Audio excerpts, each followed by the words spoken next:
Hey, Monday morning, guys. I hope you are doing well. Hope you had a good weekend. I know it was hot, but here we are starting a fresh week and a fresh lesson.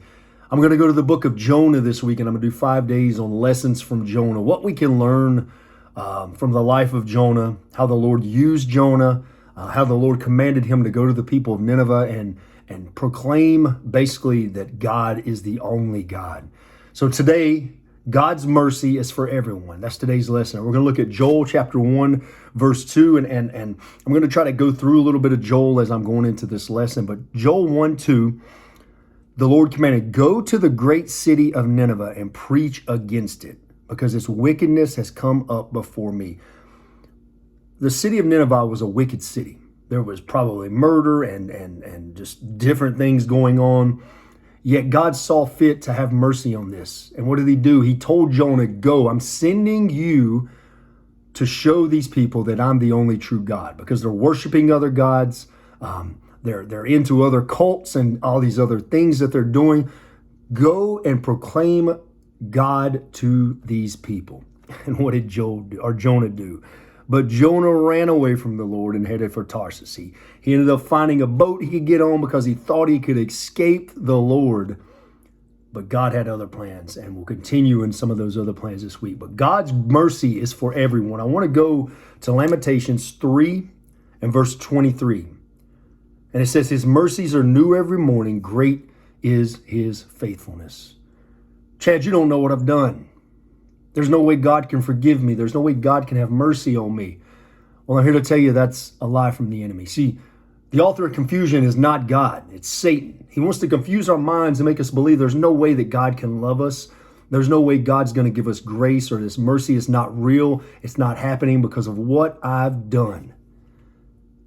And I'm sure Jonah was thinking that as he was told, go to Nineveh and proclaim God to these people.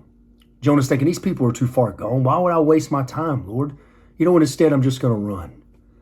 But God had other plans. I wrote this down. God's kindness, his compassion, his forgiveness is for all, regardless of their background. And that is a beautiful reminder to you listening today that regardless of your background, right here, his mercy is extended to all people. You know, the Bible just doesn't go through here and say God's love is for some. No, John 3:16, "For God so loved the world that he gave his only son for whoever.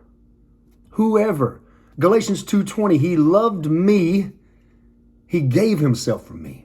If you read the word of God and you read those words, he loved me.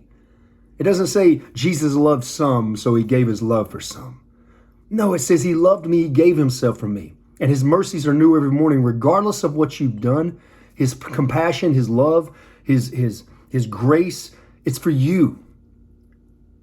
And I put this, God's mercy is for all nations, all languages, all tribes, everything we can think of. Jesus gave an order, a command, said, "Go make disciples in all nations to the ends of the earth." Today, as you look and you think about God's mercy in your life, and maybe you're in a situation right now where you just keep digging a hole, man, and you just keep burying yourself in that hole.